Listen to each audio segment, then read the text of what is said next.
ये कहानी एक ऐसी लड़की की है जो पैसों के लिए एक बूढ़े आदमी से शादी कर लेती है, लेकिन वो उसकी इच्छाओं को पूरा नहीं कर पाता, जिस वजह से वो अपने गैराज में काम करने वाली एक काले सांड को फंसाकर उसके साथ घपाघप करती है।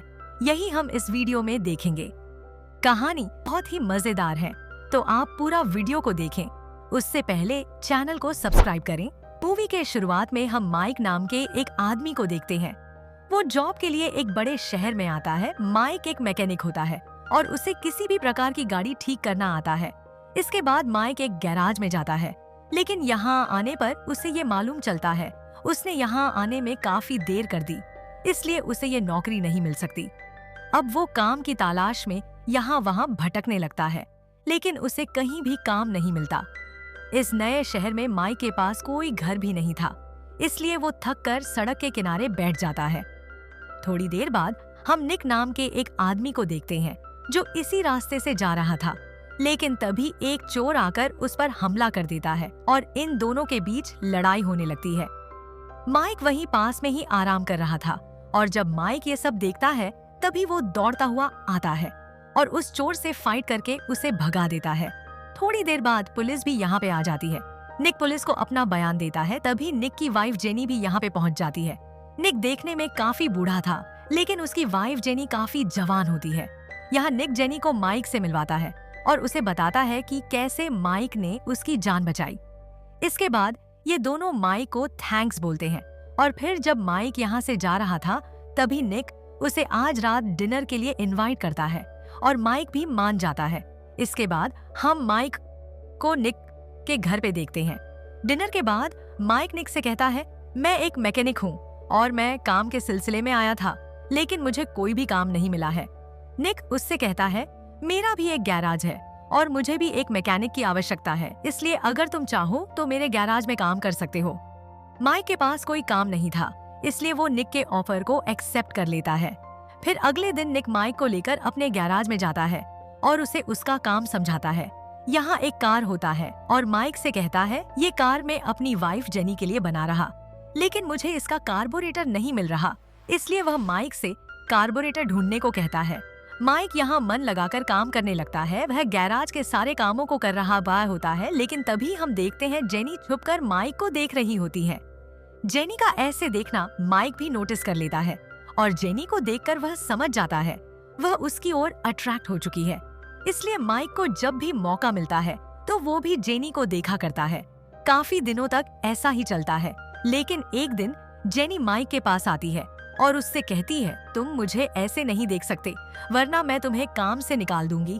लेकिन जेनी की बातों से माइक को कोई भी फर्क नहीं पड़ता। यहीं पे माइक जेनी से पूछता है, तुमने इस बूढ़े आदमी से शादी क्यों की?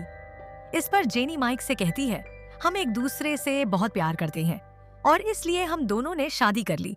फिर जेनी माइक को वार्न करते हुए कहती है, अगर तुम मुझे गंदी निगाह से देखोगे तो ये तुम्हारे लिए ठीक नहीं होगा।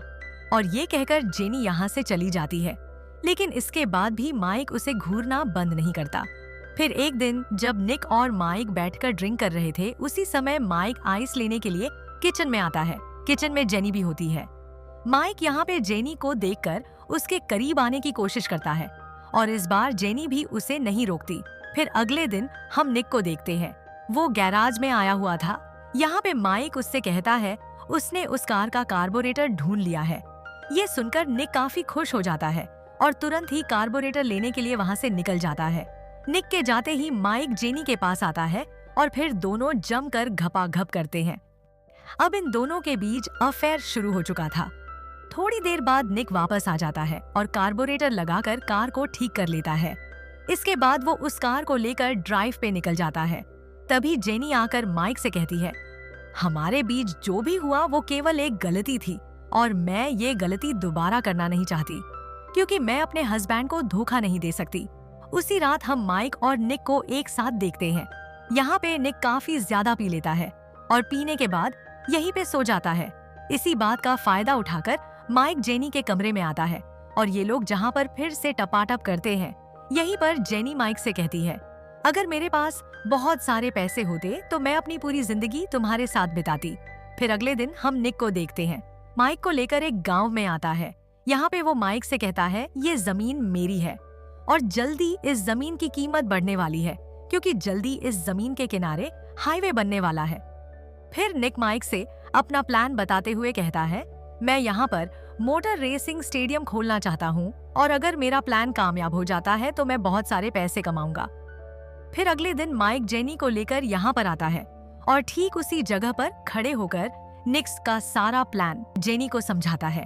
यह सुनकर जेनी माइक से कहती है, अगर हम दोनों को साथ रहना है तो इसके लिए हमें निक को रास्ते से हटाना होगा। ये सुनकर माइक को जेनी की बातों पर यकीन नहीं होता क्योंकि जेनी निक को मारने की बातें कर रही थी, इसलिए माइक जेनी को ऐसा करने से मना कर देता है। अगले दिन निक जेनी को अपने मोटर रेसिंग स्टेडियम का मैप दिखाता है। ये सब देखकर जेनी काफी खुश होती है और खुशी से निक के गले लग जाती है। लेकिन जब माइक उसे गले लगते हुए देखता है तो ये देखकर उसे काफी गुस्सा आता है। फिर जैसे ही रात होती है माइक जेनी के पास आता है, लेकिन जेनी उससे कहती है, हमें ये सब बंद करना होगा और मैं तुम्हारे साथ तब तक नहीं रह सकती जब तक मेरे हस्बैंड जिंदा है। ये सुनकर माइक ये सतर्क रहना है तो उसे निक को मारना होगा। फिर अगले दिन माइक और जेनी गैराज में आते हैं। यहाँ पे दोनों मिलकर ये प्लान बनाते हैं, ये लोग निक को कैसे मारेंगे। निक को मारने की बातें सुनकर जेनी डर जाती है, पर माइक उसे संभालते हुए कहता है, हम लोग उसकी मौत को ऐसे दिखाएंगे जैसे ये सब एक एक्सीडेंट था। फिर माइक के समझाने पर जेनी भी इस बात के लिए मान जाती है क्योंकि उसे भी माइक के साथ में रहना था। माइक सारी रात अपने प्लान के बारे में सोचता है और निक को मारने वाली बात को सोचकर वह काफी परेशान भी हो जाता है, लेकिन उसके पास कोई और रास्ता भी नहीं था।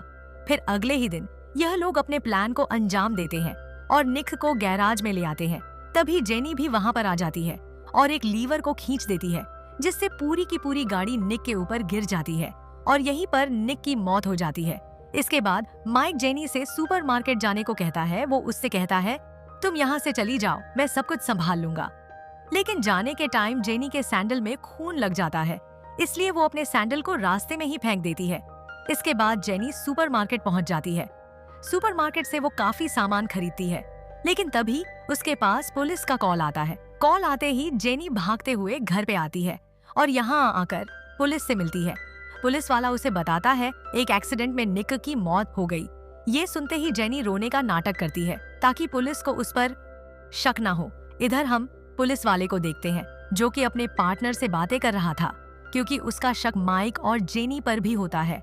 पुलिस वाले को ऐसा लग रहा था जैसे माइक और जेनी ने ही निक को मारा है, लेकिन उनके पास कोई सबूत नहीं था, इसलिए वो कुछ भी नहीं कर सकते थे।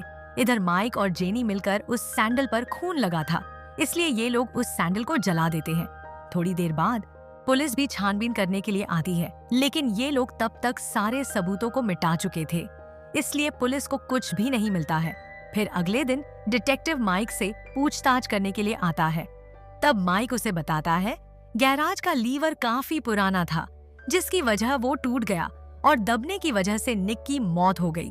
लेकिन डिटेक्टिव को माइक की इस बात पर यकीन नहीं आता, इसलिए वो चुपचाप माइक की जासूसी करने लगता है। अब काफी दिन बीत चुके थे। फिर एक दिन जेनी माइक से कहती है माँ बनने वाली है। ये सुनकर माइक काफी खुश होता है, लेकिन उस रात माइक को नींद नहीं आती और वो रात भर काफी परेशान होता है। फिर बिना जेनी को बताए माइक पुलिस स्टेशन पे पहुंच जाता है और इस बात को एक्सेप्ट कर लेता है उसी ने निक को मारा था और इसमें जेनी की कोई गलती नहीं है। इधर जब जेनी की आंखें खुलती है तभी उसे एक लेटर मिलता है।